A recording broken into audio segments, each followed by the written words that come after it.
Yeah. Hello, ladies and gentlemen, and welcome to the Let's Really Talk Football. Let's just say scoreboard recap. Yeah. Thank you very much. Thank you very much. Yeah. I just always love that fucking. I always love that reaction every time I come on the radio. Y'all actually make me feel good to do it. Even y'all might not be vocal, but I know on the inside, y'all just hear my voice and y'all just feel that way. You know what I mean? Right. Alright, so let's run caught up on some of the action that's going on right now. We got North Carolina and number 12 Florida State with the ball driving with 6:30 left in the in the fourth quarter, down to North Carolina 28-21. And again, it's been back and forth, well, not really, but Florida State they fell behind early and they've just been scratching and clawing. And Big Ten action, we got Michigan and Wisconsin with 10 minutes and 30 seconds left in the fourth quarter, tied up at 7-7. Good old classic Big Ten matchup between the big ballers from Wisconsin and the big bad Michigan. All right, Nebraska 17-16, fourth quarter, 5 minutes left to play at home against Illinois. Illinois trying to pull an upset, and Nebraska trying to keep rolling hot.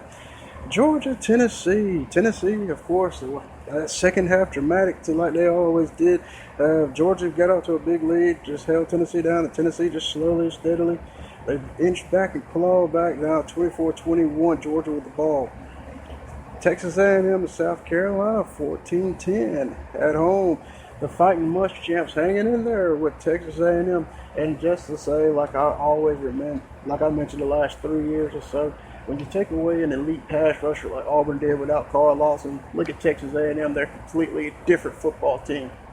Look at Auburn this year.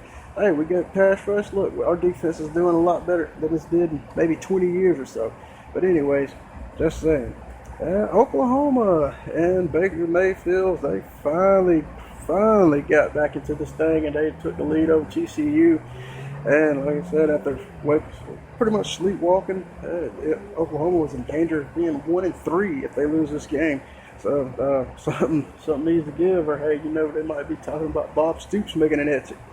All right, next we got Utah, California. California out to an early 7-0 lead after the big big upset win over Texas A&M, over Texas a few weeks ago, and followed by previous to that a loss to San Diego State. I mean, hey, Cal could be a legitimate team if they can find some way to knock off Utah. And we got Ohio State a final over Rutgers 58-0. What could I say? Another straight up beat down. Got Baylor. They came in 45-42, come from behind. Yet once again, Baylor a couple of late touchdown strikes, and of course they come back and make the win on the road against Iowa State. All right, then got Miami 35-21 winners over Georgia Tech. Miami remains unbeaten at number 14. Should look to move up, judging by that beat down by Stanford that Stanford took. And pending the Wisconsin loss, maybe because it'd be a lot easier for them to move up ahead. Could be looking at a top 10 position with Mark Richt also staying undefeated while playing Georgia Tech on the road. Arkansas all over Alcorn State, 52-10. Arkansas, they're looking like a well-oiled machine, waiting for that date with Big Bad Bama next week. Here we go. Texas, oh my goodness, it seems like just when y'all think my boys is back, they always go and do this. Came out, beat Notre Dame, but then Notre Dame turned around and lost to Duke, and then guess what? Texas just fell apart against Cal on the road, and just that not having the experience depth on the depth chart started to show on Texas. And the young players just can't get it done, but hey, they hung in there. And of Oklahoma State, like Texas seems to always do when they go out, they're just like Auburn. When they go down big. They leave absolutely no thought trying to make dramatics. But yeah, and let's see, Florida, yet once again, struggling with Vandy on the road. Vanderbilt, maybe one year they can get that, but right now I just don't see it happen because they always want to play Florida or somebody very tough at home, but damn, at the end of the day, that's why you're Vanderbilt, because you can't find a way to win them games. And another action later on in the top 25, got Ole Miss getting received a visit by Memphis as undefeated coming to town. And Ole Miss looks for revenge after last year. Paxton Lynch and them lit Ole Miss up on the road. Shortly after the week after they beat Bama. But hey, what's happening? Okay, then we got San Diego State traveling to South Alabama. Need to watch out for South Alabama. They did beat Mississippi State, but then again, who is Mississippi State? But then got Kentucky on the road against Alabama. Boy, what could I say? Tim Williams, never heard of him until the beginning of this year. His preseason All-American top 10 draft pick, and I don't even think he played it down last year. But this guy, he gets fucking caught up with a pistol. What the hell do you need a pistol for? And not to mention on top of that, you got fucking Blake Barnett. Oh, man. You know, I've heard of the transfer rules, quarterbacks leaving, going to other programs. I mean, look at the carousel that went out there in Texas A&M. Kevin Sumlin went out here and recruited a bunch of quarterbacks to send to other places. And Blake Barnett, he's going to be the next one of that one because apparently he just said he wasn't going to sit on the bench behind nobody and he think that he could impress. Hey, boy, when you committed to Alabama, everybody that was there was on the roster except for Jalen Hurts. Guess what? You said you committed to Alabama because you wanted competition, and now you pack up your bags in the middle of the season and fucking haul ass. SAWTF, soft bitch. Get the fuck up out the SEC. Give him a free release to anywhere he wants to go. Or better yet, make him go somewhere where he wants. If he wants to be the man, go send him somewhere fucking sorry or some shit. Make it fucking just as tough for this giddy cocksucker as you possibly can. Because that is a total disrespect for slapping the fucking face. He could not be a man and wait his turn until the end of the fucking year to transfer. He want to haul Bell ass in the middle of the season. Guess what? Good fucking riddance. Hey, they ought to make him fucking goddamn pay back that money that he got on the fucking free scholarship, you fucking punk ass. I want competition, bitch. And then you fucking haul ass. Yeah, like I said, it's either that, you're afraid of competition, you punk bitch, or don't make me go there. Because like I said, I could always say he don't want to back up a nigga at Alabama. So guess what? You hauled ass. Or like I said, boy's truth. He's a true freshman because guess what? He the truth. You're a joke. That's why you're leaving. Now, capiche. I'm through talking about you. And then later on, also, we got the big mega matchup between Lamar Jackson and Deshaun Watson going on later tonight as number 3 Louisville invades Death Valley, and what should be a good one. Then we got Michigan State at number 17 on the road at Indiana later on tonight, trying to look for redemption after that beatdown that they received from Wisconsin last week. And Boise State receives a visit from Utah State, who's been not one of them teams, but they're kind of flying short under the radar with all the coaching carousels that went on a few years ago. All right, let's see a quick update. Florida State's finally managed to tie the ball game up at 28-28. North Carolina's got the ball, 4:20 left in the fourth quarter. Wisconsin still tied up at 7-7. 8 minutes left to go in the fourth. Nebraska's extended their lead 31-16 over Illinois. And like I said, Huskers just continue to roll and mosey on. Tennessee still trying to hang in there with Georgia with the ball driving with 9 minutes left in the fourth quarter. Tennessee down 21-24. Texas A&M gets another touchdown. And the fourth quarter extend their lead to 21-10 over South Carolina. Just kind of wonder when it was going to actually pull up. Because South Carolina, they're not really too tough. And Oklahoma just keeps on scoring as now they lead 35-21 in the second quarter. It's about to be halftime with 3:30 left till halftime. Cal 14-0 in the first quarter over Utah. Could the Golden Bears get it done at home? Hey, so now it's starting to look like that loss against San Diego State starting to make them boys look pretty good. All right, like I said, let's give you a few thoughts and comments upon some more action right quick.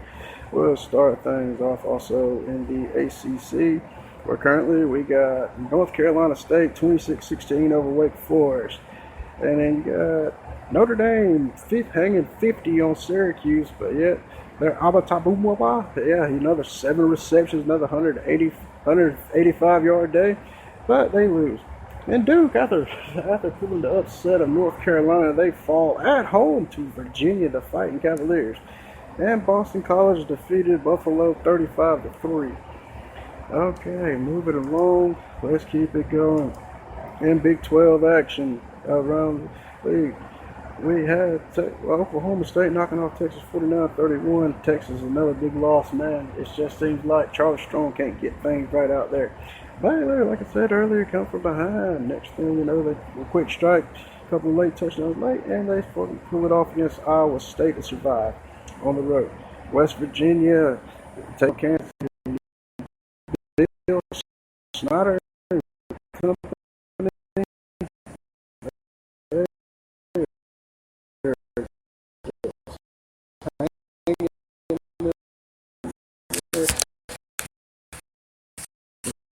17-6 in the fourth quarter.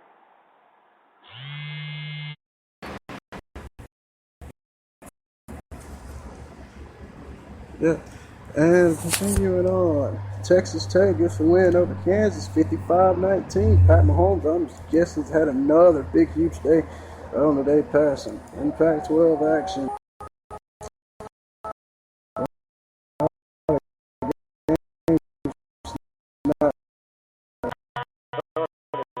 Colorado big winners over Oregon State, 47-6. Who would have ever thought that? The Colorado could be for real. Only losses on the road at Michigan with the game. They played pretty tough in the first half. All right, let's move on. Moving along, keeping it rolling. Head into the SEC country. Where in SEC action today, of course, War Eagles 58 over Monroe. But on another note, kicker Daniel Carson missed his first field goal by the 50-yarder. But other than that, Auburn fucking laid foot and laid waste upon them. They did exactly what they were supposed to. John Franklin III saw extensive action. He got responsible for a couple of touchdowns late. And like I said, later on games. All right. And now next we go straight. Well, now we'll take you through the now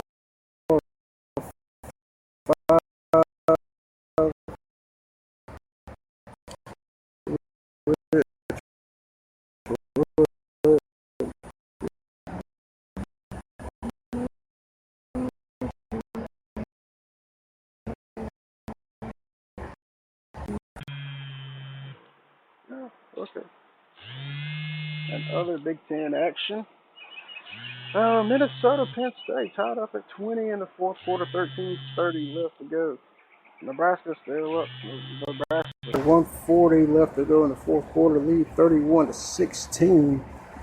And Maryland over Purdue 43-7. And boy, the Terrapins are rolling, son.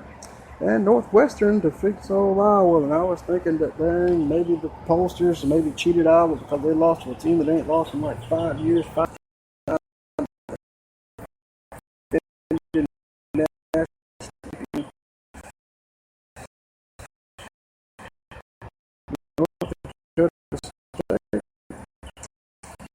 And I figured the top 13 is number one in there. Okay, hold on, we got a caller.